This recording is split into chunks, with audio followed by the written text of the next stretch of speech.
Alors que le monde s'inquiète de l'arrivée potentielle d'une deuxième vague du coronavirus, que le nombre de cas est reparti à la hausse dans plusieurs endroits sur la planète, Sylvain, les manifestations contre le port du masque, ça se poursuit, et cette fois-ci en Allemagne. Oui, en Allemagne, à Berlin en particulier. Les organisateurs attendaient, semble-t-il, 500 000 personnes. Il en est venu 17 000 selon les policiers. Une foule hétéroclite de plusieurs personnes. On a cependant remarqué qu'au sein de ces gens, il y avait beaucoup, évidemment, des militants anti-masques, les militants anti-vaccins également, des membres de l'extrême droite qui étaient sur place, beaucoup de membres aussi qui sont associés à des théories du complot. Alors, on les a confinés, ces gens-là, autour de la porte de Brandebourg. Les policiers ont scandé à de multiples reprises « Respectez les règles en vigueur de distanciation ». En Allemagne, c'est 1,5 mètres. Sinon, port du masque obligatoire. Bien, ce n'était pas le cas, vous comprendrez évidemment, avec cette foule-là qui manifestait un peu comme ici, on l'a vu dans certaines villes, Montréal, Québec notamment, au nom de la résistance, de la liberté, disait-on, disant que c'était un complot, une conspiration finalement, que ce fameux coronavirus. Or, en Allemagne, les cas sont en hausse en Allemagne. Là. On parle de milliers de cas maintenant par jour, 955 pour être plus précis au cours des 24 dernières heures.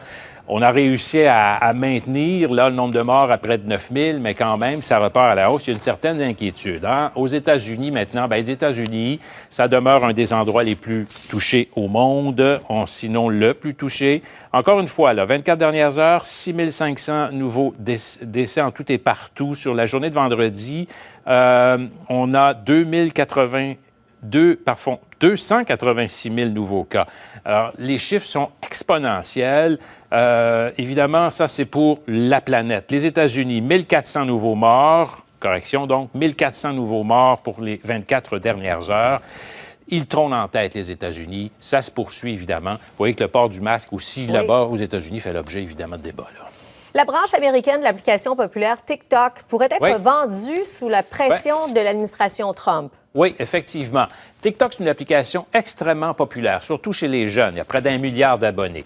Le président Trump, hier, a causé quand même une certaine surprise, disant qu'on voulait carrément l'interdire aux États-Unis, fermer, à moins que la branche américaine soit vendue.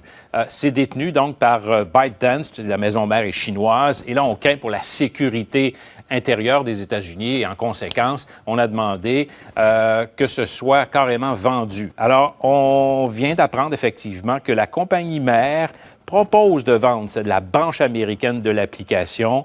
On verra si ça va avoir des suites, là. Il est censé y avoir une annonce du président du Conseil du Trésor, Mnuchin, au cours de la semaine qui vient. Il y a beaucoup de parents dont les enfants utilisent l'application TikTok qui surveillent ce qui se passe actuellement aux États-Unis. Merci beaucoup, Sylvain. Au revoir. À plus tard.